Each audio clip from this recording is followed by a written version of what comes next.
السلام علیکم امت محمدیہ، میرا نام عبدالحسیب بن عبدالرشید ہے اور آپ دیکھ رہے ہیں سننا ٹاک۔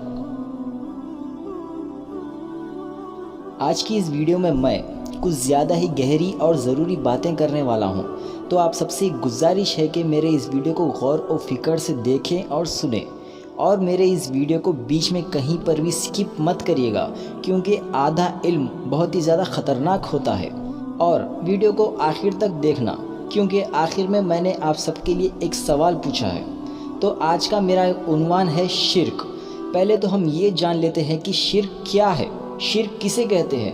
شرک کا معنی ہے اللہ کے ساتھ کسی اور کو شریک کرنا، کسی اور کو بھی اللہ کا پارٹنر بنانا، اللہ کے علاوہ کسی اور کی عبادت کرنا۔ شرک کے حوالے سے اللہ تعالیٰ نے قرآن میں کہا ہے کہ سورہ بقرہ سورہ نمبر 2 کی آیت نمبر 22 میں اللہ نے فرمایا ہے کہ کسی کو بھی میرا ہمسر نہ بناؤ۔ ہمسر کا مطلب ہے شریک۔ اللہ نے فرمایا ہے کہ کسی کو بھی میرا شریک نہ بناؤ۔ اور ایسے ہی سورہ ابراہیم میں فرمایا ہے کہ سورہ نمبر 14 کی آیت نمبر 30 میں، اور انہوں نے اللہ کے شریک بنا لیے کہ لوگوں کو اللہ کی راہ سے بھٹکائیں گے۔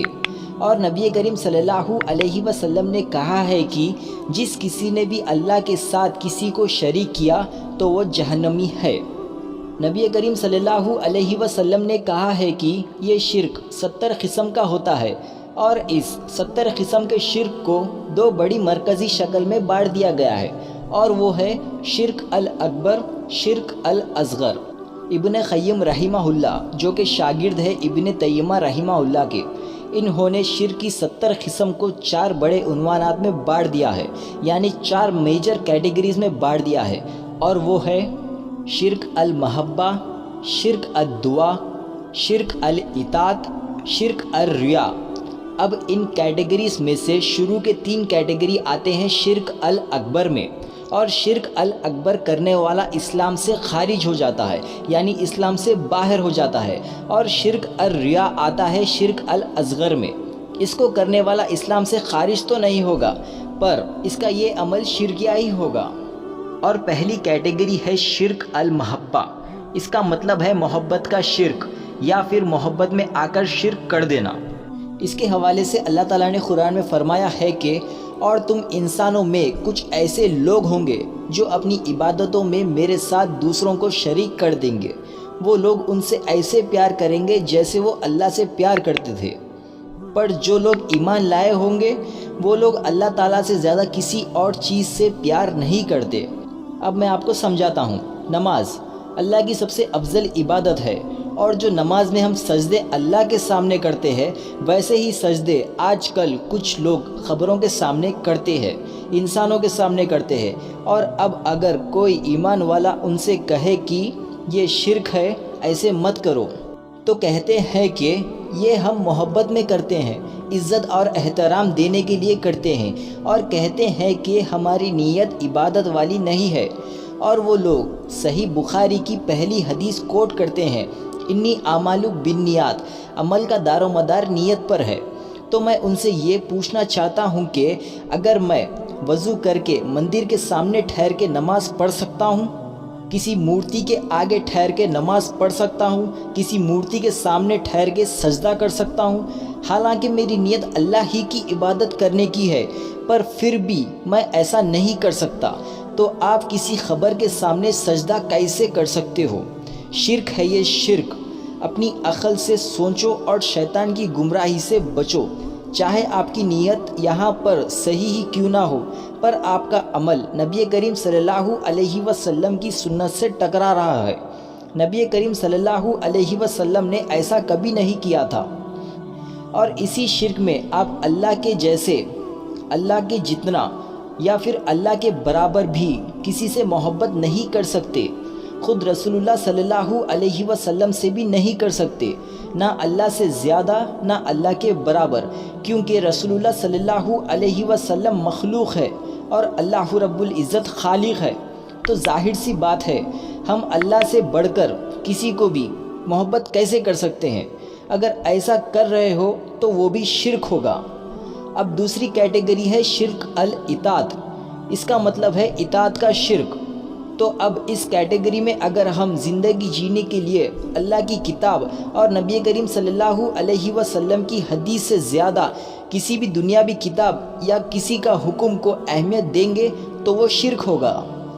اب میں اس کا اگزامپل دیتا ہوں۔ نبی کریم صلی اللہ علیہ وسلم نے مرد آدمیوں کو حکم دیا ہے کہ داڑھی چھوڑو۔ اب اگر ان کے ماں باپ بولے کہ ابھی عمر نہیں ہے، شکل پہ اچھی نہیں دکھ رہی داڑھی تمہارے، اگر یہاں وہ شخص ماں باپ کی بات سن کر ان کی اطاعت کر کر اس نے داڑھی منڈوا لی تو اس نے شرک کیا اور وہ اسلام سے باہر ہو گیا۔ اور اللہ نے خواتین کو قرآن میں حکم دیا ہے کہ حجاب پہنو۔ اب اگر کوئی لڑکی حجاب کرنا چاہتی ہو اور اس کے ماں باپ بولے کہ مت کرو، ابھی تمہاری عمر نہیں ہے حجاب کرنے کی، اب اگر وہ لڑکی ماں باپ کی بات سن کر ماں باپ کی اطاعت کر کر حجاب نہیں کرے گی تو اس نے شرک کیا۔ اور جیسے کہ نبی کریم صلی اللہ علیہ وسلم نے مردوں کو حکم دیا ہے کہ اپنے کپڑوں کو اپنے ٹخنوں کے اوپر رکھو، اور اب اگر وہ شخص اپنی جاب کرتے وقت اپنی باس یا اپنے مالک کی بات سن کر کپڑوں کو ٹخنوں کے نیچے کر لے گا تو اس نے اللہ تعالیٰ سے زیادہ ان کی اطاعت کری، تو وہ شخص بھی اسلام سے باہر ہو جائے گا، اس نے بھی شرک کیا۔ اور اب ہم دینی تعلیمات کے لیے اللہ کے کلام اور نبی کریم صلی اللہ علیہ وسلم کی احادیث سے پہلے کوئی بھی عالم، حافظ، ولی یا امام کی باتوں کی اطاعت کرے تو ہم نے بھی شرک کیا۔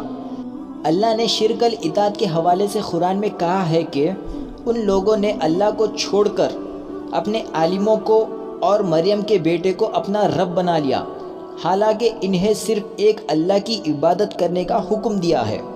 اور قرآن میں دوسری جگہ پر اللہ نے کہا ہے کہ اور جب ان لوگوں سے کہا جاتا ہے کہ جو کتاب اللہ نے نازل فرمائی ہے اس کی اور نبی کریم صلی اللہ علیہ وسلم کی طرف رجوع کرو، تو لوگ کہتے ہیں کہ جس تاریخ پر ہم نے اپنے باپ دادا کو پایا ہے وہی ہمیں کافی ہے، بھلا اگر ان کے باپ دادا کچھ جانتے ہو اور نہ ہی سیدھے راستے پر ہو۔